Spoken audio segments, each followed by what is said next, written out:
I started working at an asylum seeker hotel in 2021. I was happy with it. I was like, you know what, let's help the refugees, help the asylum seekers, these poor guys.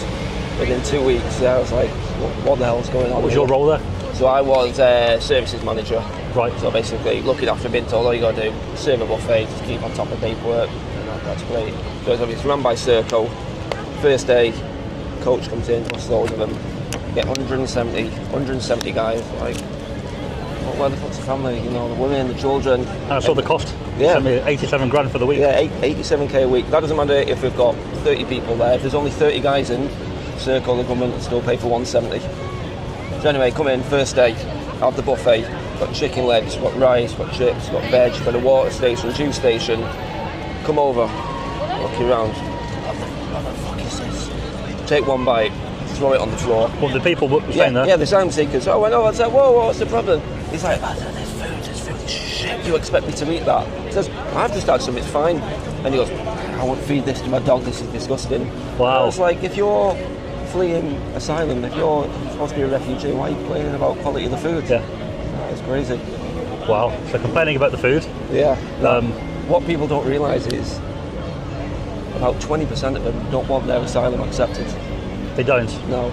So you get a few guys from rich families, Saudi Arabia, Yemen, Kuwaiti guys. They see it as an all-inclusive, all-paid holiday. So they know it takes a year, 18 months for an asylum claim to be processed. They come along, they get put up in a hotel for a year. They're not bothered at all if it gets rejected. So they have a year in Britain, they can travel Britain. And you've seen people go in there, and they've been there for a long time. Yeah, I've been there for a year. I've had a couple of guys, they're saying, right, I'm bored now, I'm sick, I want to go. And they're like, what about your asylum claim? Don't matter, I'll just go home. And they'll just go home. So not only that, if their asylum claim gets rejected, this is on the government website, this is on .gov. Yeah. If your asylum claim gets rejected, they will give you £3,000 to go home. So that's help for asylum seekers. So you can put in a bogus claim, it's been rejected, and they're like... They know it's going to get rejected. Yeah, they go, oh no, okay then, yeah, well, I need money to get home. So they will give you £3,000 on a prepaid card. This is on .gov website, just to go home. Wow. So you sent me an article about 2 rapes that happened, and there were people in the hotel. Yeah, so that was in South Manchester.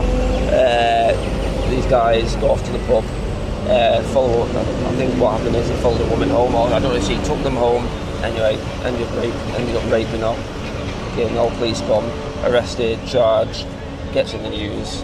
It just says men from Handforth. I read that. 2 men from the same location. Yeah, from the same street. 2 local men from Handforth. But they didn't say where from, where they came from, like illegally or staying in the hotel. Exactly. They try and keep all this under wraps.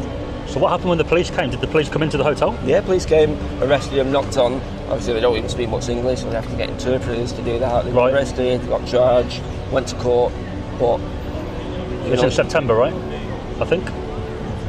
Yeah, maybe in September before. This may have been end of 2023. At the end of 2023 this was, but who knows what happens to him. Guilty, not guilty. Yeah.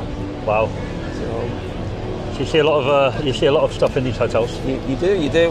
What other people don't realise is, say you've got an Afghan migrant, you reject his claim.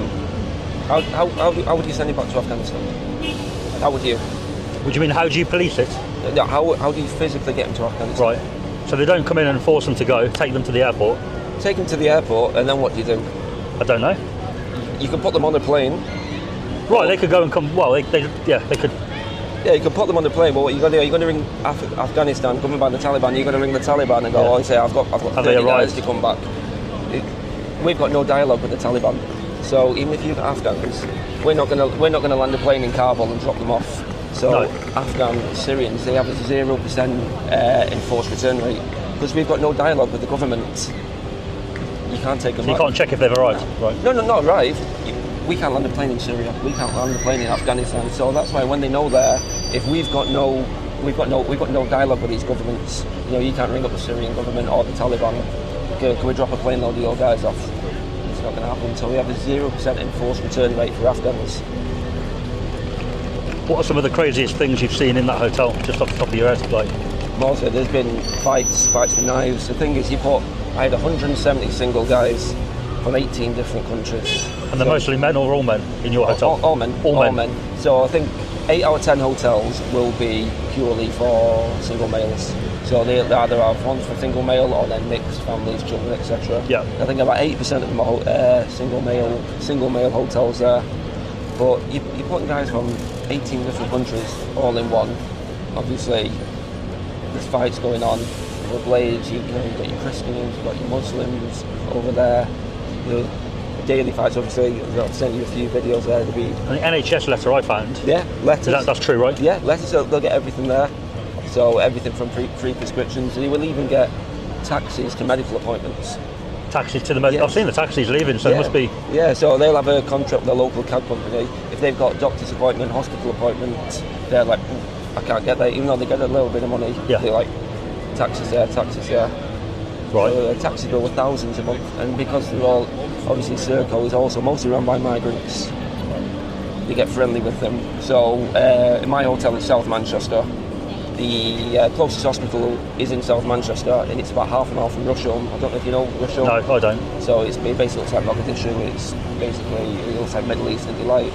Well, so what they do when they wanted to go over there, go to Rusholme for a night out, they would go to Serco and say, book me a taxi to the hospital. Serco would know. They're like, oh, you don't have an appointment. Just book me a taxi to the hospital.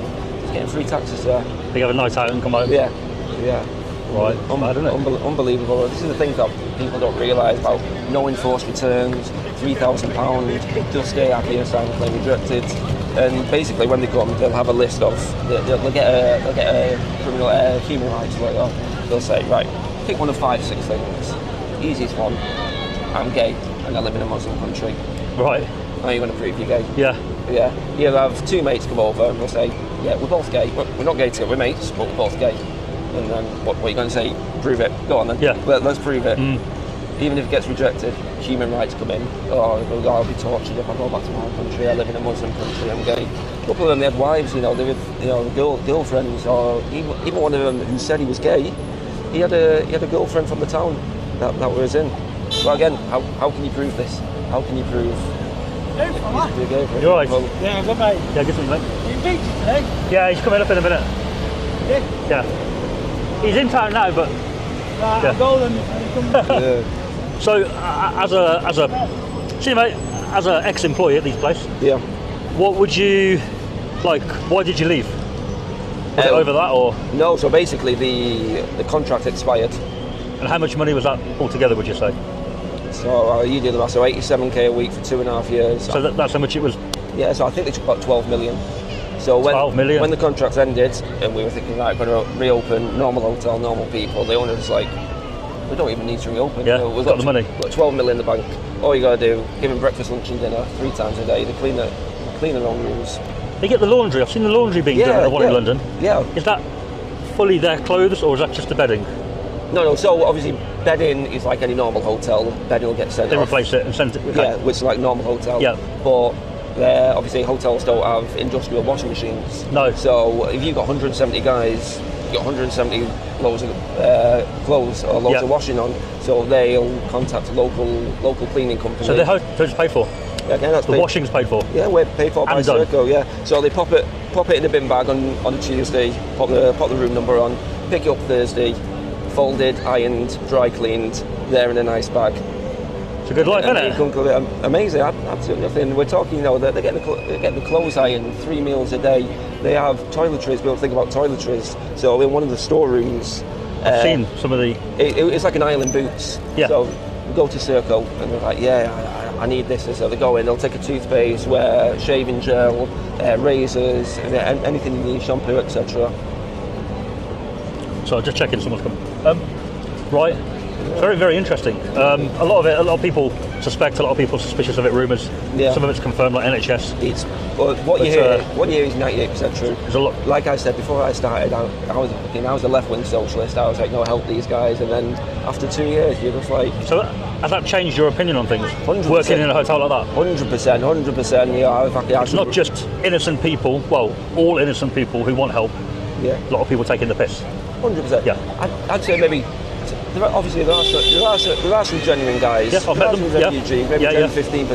As I said, the Persian Christians. I saw your video last week, but they're salt of the earth, them guys. Nearly all of them are absolutely. I've met some and they're great people, and you can tell that they really want to do well. Yeah. But then I met a lot. Some in London the other day that I haven't got the video out yet. Yeah. So rude. 100%. So rude, and it's like. It's almost like you owe them something. Yeah. You owe them something. Yeah. We had another guy who was an Egyptian guy. He got kicked out of 6 hotels for drug dealing and touching the female members of staff.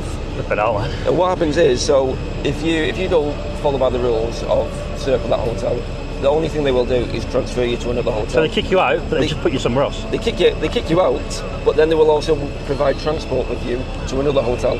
So if anything, they cost more. So they kick you out of one hotel, then they get moved. ring a taxi for you and go to another hotel. And that hotel might be nicer. Yeah, and this guy was drug dealing there. Circle said to me, be careful of this guy. I was like, why? He's been drug dealing his last 5 hotels, and he was touching the female members of staff. And I was like, well, why are we still keeping him? He said, send him back. He said, but by law, while their asylum process is pending, you have to house him legally, unless you do something seriously criminal. It's bad, isn't it? Really bad. Would you say it's worse than what people know? 100%. Like that plus more? 100%. This is just what I've seen in one hotel. Obviously, I left 15 months ago, so when we started, I had to sign an NDA. So non-disclosure, NDA, non-disclosure agreement. So while you were there? Yeah, can't speak to any media. They were saying don't be telling friends, family, don't be telling anything that you do. And they all want to keep on under wraps because even the guys at the top know it's bad. And now you've left. Now left. And now you work at another hotel, but it's not a government contract. It's a normal hotel. Hotel. You can book in £79 a night. I'll do everyone a good rate there. And you're a manager there, right? Yeah. Oh, yeah. Said. So. Well, thank you for the insight. Most welcome. Basically, I met you. You messaged me on X. Yeah. With some information about inside the hotel. Yeah. And I just said, would you mind talking on camera? Because I think people need to know from somebody who's been in there. Of course. What's going on, right? Of course, firsthand. People see a lot of rumours, and they'll see someone on Facebook. Oh, I've heard they get this X, Y, Z. And you know what? It's all true. It's 99% true. They get it good, right? 100%. They get it good. The only thing they don't get good is boredom. They get bored. Yeah. Obviously. Working. So, have you seen any from your hotel going to Just Eat and working on a bike, or no? Yeah. So obviously they're not allowed to work. They're not allowed to work legally.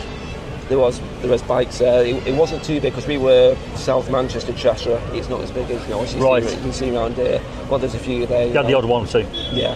They're renting accounts. A lot of them have friends, family here. So they're basically just get a.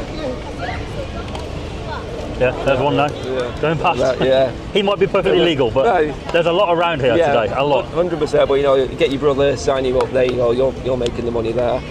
And even though it might not be a lot of money, we had a couple of guys working in a car wash. He got £5 an hour.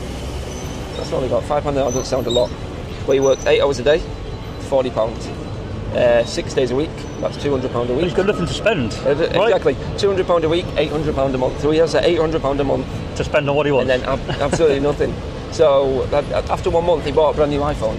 Because he's paying absolutely nothing. He gets a little prepaid Aspen cards. So to be honest, it's £10 in hotels. So if you're staying in hotel full service, you get £10 a week. Right. I think it's £48.50 if you're in what they call like self-catering, rented accommodation. Okay. But if you're getting £800 a month and you've got absolutely nothing to spend on, you don't even have to buy shampoo, shower gel, tea bag, sugar. No bills to pay, nothing, no rent. It's just your money to go and enjoy, right? You do that for 6 months, you got £5 cash in the bank. Yeah. And then wow. Yeah, you'll be pretty much set up there, for whatever you want to do. So interesting, mate. Thank you for that. No, Thanks for chatting. No, most welcome. And